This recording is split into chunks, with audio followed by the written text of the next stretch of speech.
جو ہے حسین نواز کی 3 پیشیاں ہو چکی ہیں, حسن نواز کی ہو چکی ہیں, اور اب مریم نواز کو بھی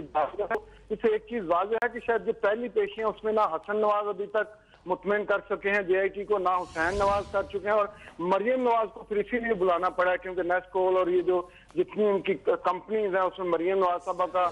نام تھا کہ وہ اس کی بینیفیشل اونر ہے, لیکن جو ان کا نام ان لوگوں میں نہیں تھا, ان جو ملزمان میں نہیں تھا جن کو انویسٹیگیٹ کرنا تھا, اس میں میاں نواز شریف صاحب تھے اور ان کے بیٹے تھے. لیکن آج جو یہ جو سمن ہوا, جس طرح JIT کے جو ہیڈ ہے انہوں نے بھی بتایا تھا کہ وہ عید والے دن صرف ایک چھٹی کریں گے, اور چھٹی کے بعد جو آج پہلا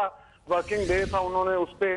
سب سے بڑی خبر ابھی تک کی JIT کے کیے مریم نواز کو بلا لیا, کیونکہ باقی سارے ابھی تک جتنے لوگ بلائے گئے تھے ان ساروں کو ایکسپیکٹ کیا جا رہا تھا, لیکن ہمارے سورسز ہمیں یہ بتا رہے تھے کہ شاید مریم نواز صاحبہ کو نہ بلایا جائے. لیکن پھر میں دوبارہ یہ کہوں گا کہ ایک چیز بالکل واضح ہو گئی ہے کہ ابھی تک جس طرح میں اس کو انٹرپریٹ کر رہا ہوں یا انالیسس کر رہا ہوں کہ ابھی تک حسن نواز اور حسین نواز JIT کو نہ ان کے سوالوں کا جواب دے چکے ہیں اور نہ ان کو مطمئن کر سکے ہیں. ان کو بھی بلایا گیا ہے اور ان کی بڑی بہن جو مریم نواز ہیں ان کو بھی بلایا گیا ہے, اور یہ بڑا ہی جو ہے اس وقت موڑ پہ ہے یہ JIT اور وزیر اعظم کی فیملی جو ہے آلموسٹ سارے لوگ, اسپیشلی وزیر اعظم نواز شریف کی جتنے بھی ان کے دونوں بیٹے, ان کی جو ان کا پہلے داماد اور اب بڑی صاحبزادی کا آنا, تو اس وقت سارے کا سارا جو فوکس ہے JIT کا وہ میاں نواز شریف اور ان کی بنے بھی اسی کے لیے تھے, اور 13 سوال جو سپریم کورٹ نے فریم کر کے دیے تھے انہی کے جواب لینے تھے. اور پھر میں جو یہ کہتا چلوں کہ یہ شاید کچھ لوگوں کو نہیں سمجھ آ رہی, لیکن سپریم کورٹ نے یہ واضح طور پہ کہا تھا کہ اونس جو ہے اس پہ شریف فیملی پہ ہے, انہوں نے یہ پروو کرنا ہے کہ یہ ان کی نہیں ہے. انہوں نے جو ہے جو منی ٹریل ہے JIT پہ بھی اونس ہے, انہوں نے بھی اپنی کوشش کرنی ہے, لیکن سب سے زیادہ اونس ہے شریف فیملی پہ. اور ابھی تک جو جتنی 3 جو ہیئرنگز ہوئی ہیں سپریم کورٹ میں اس میں بھی ہم نے دیکھا ہے, اور ابھی تک جس طرح ان کو بلایا اس سے بھی یہ واضح ہوتا ہے کہ ابھی تک شریف فیملی JIT کو جو ہے مطمئن نہیں کر سکی. یہ 6ٹھا ممبر ہے اس فیملی کے. مریم نواز جو آئیں گے, اس سے پہلے شہباز شریف صاحب آ چکے ہیں, حسین نواز, حسن نواز, میاں نواز شریف, صفدر صاحب آ چکے ہیں, اور اب مریم نواز کو. تو یہ تو بہت بڑا اس کا پولیٹیکل فال آؤٹ ہوگا, چاہے وہ بچیں یا جو بھی ہے. جی ٹھیک ہے اون صاحب, بہت شکریہ ہمیں تفصیلات سے آگاہ کرنے کے لیے.